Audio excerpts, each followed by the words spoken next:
So, first of all, I just want to welcome you all to TITO S Bunker. I'm Enida, one of the tour guides. And before we enter the bunker, I just want to give you some brief information about this facility. TITO S Bunker was built for 26 years in complete secrecy in the period between 1953 and 1979, and it costed 4.6 billion US dollars. Yeah, back then. In today's currency, that would be about 25 to 26 billion.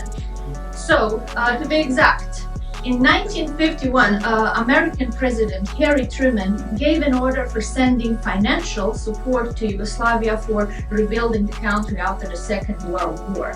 But to be honest, the most amount of money was invested in building these kind of secret military facilities.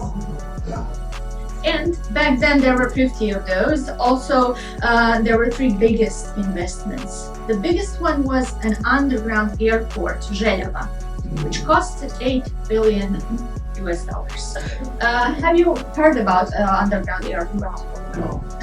I know it sounds crazy when I say underground airport, but it was actually built inside of the mountain, similar to this one, for smaller military planes that could actually go under the ground. And it's located near Bihać. It's on the border between Croatia and Bosnia and Herzegovina. And also, the second big investment is a seaport fluoride split, which costed 6.5 billion US dollars. And the third big investment is this bunker, 4.6 billion dollars, as I previously mentioned. And of course, the main purpose of this bunker was to be used in the case of nuclear strike, and it could accommodate 350 people, including Yugoslav President Josip Broz Tito and the highest level of the state who could survive in here for 6 months, with all supplies such as food, electricity, water, etc. Well, according to official information, the only lady that would be stationed here would be Tito's wife, Broz. Of course, there were a lot of facilities of this or similar type in other areas of Yugoslavia, and families of the generals, for instance, would be stationed in one of those. And maybe the most interesting part of the story behind this place, it was built in secrecy for so many years that no one knew anything about it. Our visitors are often very skeptical. They're like, come on, someone must assume there was something going on in here. But 200 meters far from the bunker in this direction, there's a ammunition factory, which was a kind of a camouflage for building this place. People from Konjic, a small town nearby, knew about a ammunition factory, but they didn't know what's going on behind it. Also, this whole area around the bunker was strictly protected, and every person who worked on the project must sign a contract of silence. And of course, keep in mind, it was that kind of political regime that even if someone assumed there was something going on in here, they were not allowed to ask any questions.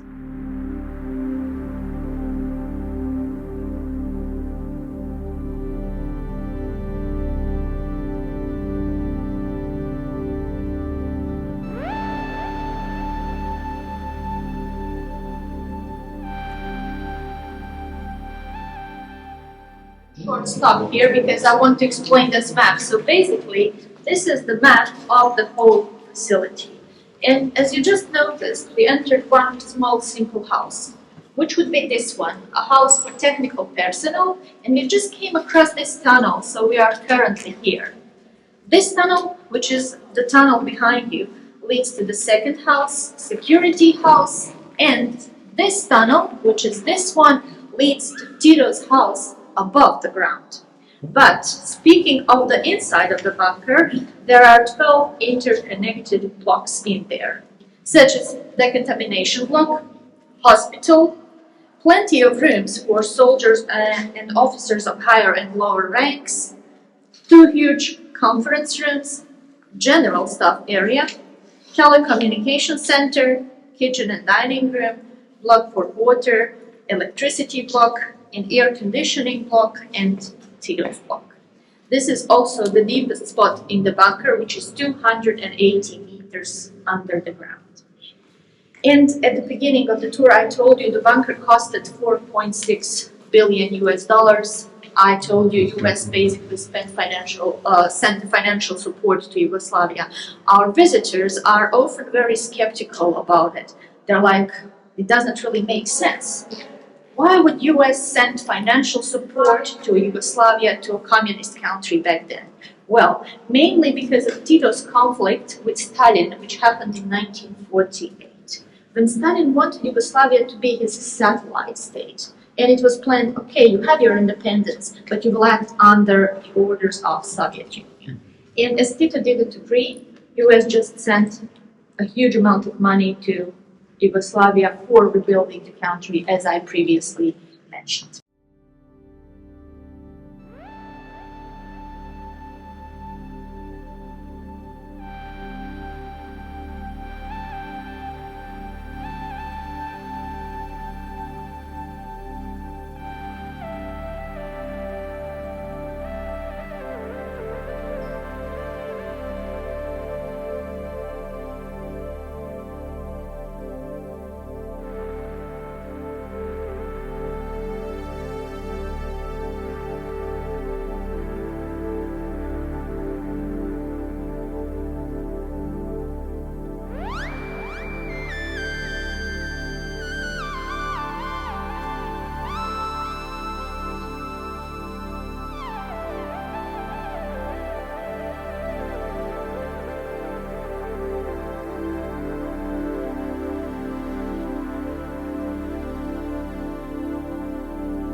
I don't know how many of you have visited Belgrade, but if you have been there, and as you can see on this map, area around the Belgrade is just flat. There's no mountains, there's no hill. And we are located in a central part of former Yugoslavia, surrounded by mountains and hills. So in the case of nuclear strike, mountains and hills would amortize the strike, and the strike would be much softer. Also, here's Neretva River, so they could have water supplies.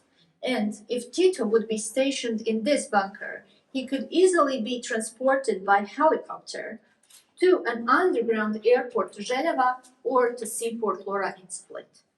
So you can see this triangle was pretty important for strategical planning. And of course, when I say it could be transported by helicopter, at the top of this hill, there's actually a small helipad.